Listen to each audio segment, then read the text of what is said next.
जय हिंद दोस्तों सर्दियों के मौसम में कार में सामने डीफॉग कोहरा जम जाता है और कोहरे को साफ करने के लिए हमें बहुत मुसीबत आती है और हमको कार चलाने में बहुत मुश्किल आती है। हम परेशान हो जाते हैं कार में। तो आज हम आपको ऐसा तरीका बताने वाले हैं जिससे कि कार को डीफॉग किया जाए और आपको कार चलाने में आसानी हो जाए और अच्छी तरह से आप कार चला सके। क्योंकि कोहरे के अंदर क्या होता है कि कार चलाने में इतनी ज़्यादा मुसीबत का सामना करना पड़ जाता है कोहरे में कि सामने वाला 10 फीट से भी ज़्यादा नहीं देख सकता है। तो आज हम आपको इसका पूरा जानकारी देकर के बताएंगे कि किस तरह से हम डीफॉग करेंगे और डीफॉग करने के बाद में ये किस तरह से कोहरे को हटाएंगे। क्योंकि कोहरा हटाने के लिए आपको कार के अंदर कुछ ऐसी सेटिंग करना पड़ेगी जिस सेटिंग के साथ में आप अगर करेंगे तो आपको वो सेटिंग से बहुत ज़्यादा आराम मिल जाएगा और आपको कार चलाने में आसानी हो जाएगी। तो आज हम आपको इसकी पूरी जानकारी देंगे और आपको यह भी बताएंगे कि कार को किस तरह से डीफॉग किया जाता है और किस तरह से कौन से बटन का कब इस्तेमाल किया जाता है। क्योंकि सेटिंग ही सारी ऐसी मेन होती है जिसकी वजह से आपके कार के अंदर बहुत सारे बटन दिए हुए होते हैं कार को डीफॉग करने के लिए, लेकिन आपको उनको चलाते याद नहीं होता है और आप परेशान होते रहते हैं।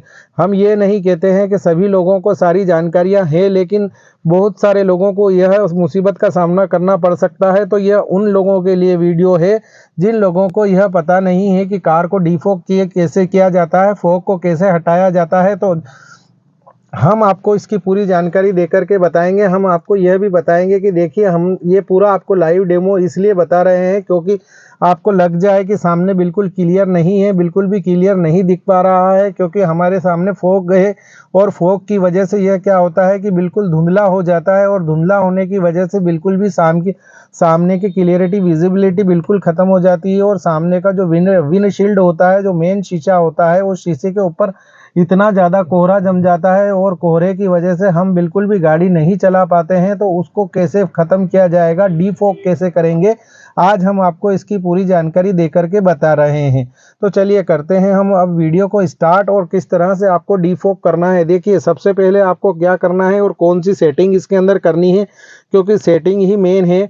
तो मेन में आपको क्या करना है कि सबसे पहले तो ये वाला जो बटन देख रहे हो आप अभी, ये इसका निशान इसके ऊपर है, इस निशान को यहाँ से हटाना है और इस बटन को जो है ऐसा घुमाना है कि यह जो है ये इधर से ये वाले जो सेटिंग है, यह जो है यहाँ पर ये सेटिंग है ये इस तरह पर चली जाए। लेकिन एक बात और आपको ध्यान रखना है कि एक ये जो आपको सेटिंग है ये यहाँ पर यहाँ नहीं रखना है। यह इसका मतलब ये होता है कि कार का हवा जो है वो हवा इसके अंदर जा रही है। हवा का ये जो है कांच के ऊपर जाने का निशान है, इसको यहाँ नहीं रखना है।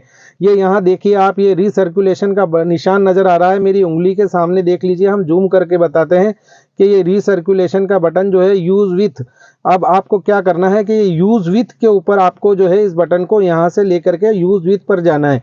अब हमने आपको ये यूज़ विथ के ऊपर ये कर करके बता दिया है क्योंकि ये हिडन सेटिंग है और ये हर किसी को नहीं पता है। क्योंकि ये यहाँ पर ये जो है लोग क्या करते हैं कि जर्नली इसको यहाँ पर कर देते हैं और यहाँ करने के बाद में क्या करते हैं कि एसी का बटन ऑन कर देते हैं, तो उससे डीफॉग नहीं होता है। ये मेन सेटिंग होती है जो आपको पता नहीं होती है। ये यहाँ पर ये निशान देखिए, हम जूम करके फिर से बता रहे हैं, यूज़ विथ के ऊपर इस निशान को करना है, यहाँ पर बिल्कुल भी नहीं करना है। लोग क्या करते हैं, ज़्यादातर बहुत सारे लोग ये यहाँ कर देते हैं, इसको यहाँ पर कभी नहीं करना चाहिए क्योंकि यहाँ पर कुछ भी नहीं होता है।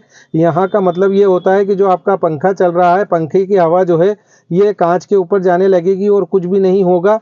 तो आपको क्या करना है कि इसको है ना ये यहाँ पर कर देना है यूज़ विथ।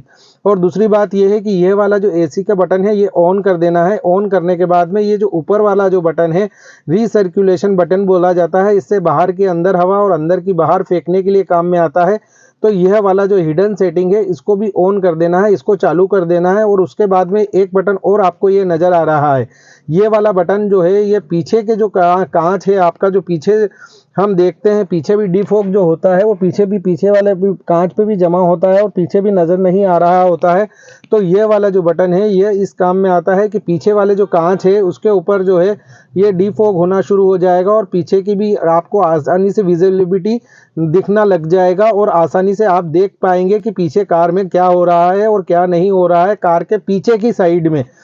तो यह जो है आपको, और दूसरी बात यह है कि एसी का बटन हरे पे भी रख सकते हो आप और इसको लाल पे कर देंगे अपन। तो लाल पे करने का मतलब ये होता है कि कार के अंदर हीटर का इस्तेमाल होना शुरू हो जाता है, कार गर्म होने लग जाती है।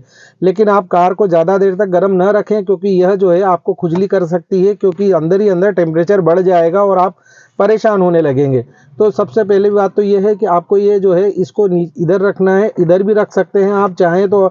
और रीसर्कुलेशन बटन को हमेशा ऑन रखें, जिससे कि बाहर की साफ ठंडी हवा अगर आएगी तो रीसर्कुलेशन में जल्दी आपको जो है डीफॉग होना आसान हो जाएगा। और दूसरी बात एक और बता दूं, आपके पास अगर कार के अंदर फॉग लैंप है तो फॉग लैंप का ज़रूर इस्तेमाल करें। यह इतनी सारी ये जो सेटिंग्स है, ये जो हिडन बटन है, ये वाले बटन का इस्तेमाल आपको करना है। ये पीछे वाले कांच के लिए है, और ये वाला जो ये यहाँ पर कभी भी नहीं करना है। ये एसी में जनरली लोग यहाँ पर कर देते हैं, इसको यहाँ कभी नहीं करना चाहिए।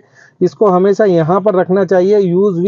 यूज़ विथ का मतलब ये होता है कि ये जो रिसर्कुलेट होती है हवा, वो यहाँ पर आएगी और आपको डीफॉग आराम से हो जाएगा और आपकी कार के अंदर इस तरह से साफ सुथरा नज़र आने लग जाएगा, जैसा कि हम आपको बता रहे हैं। तो यह हमने आज आपको डीफॉग करके बताया है, और इस तरह से ही डीफॉग हमने ये बता दिया है कि इस तरह से डीफॉग होता है। ये डीफॉग होने का तरीका है, और इसी तरह से आपको आगे भी डीफॉग करना है जिस तरह से हमने आपको बताया है। जय हिंद।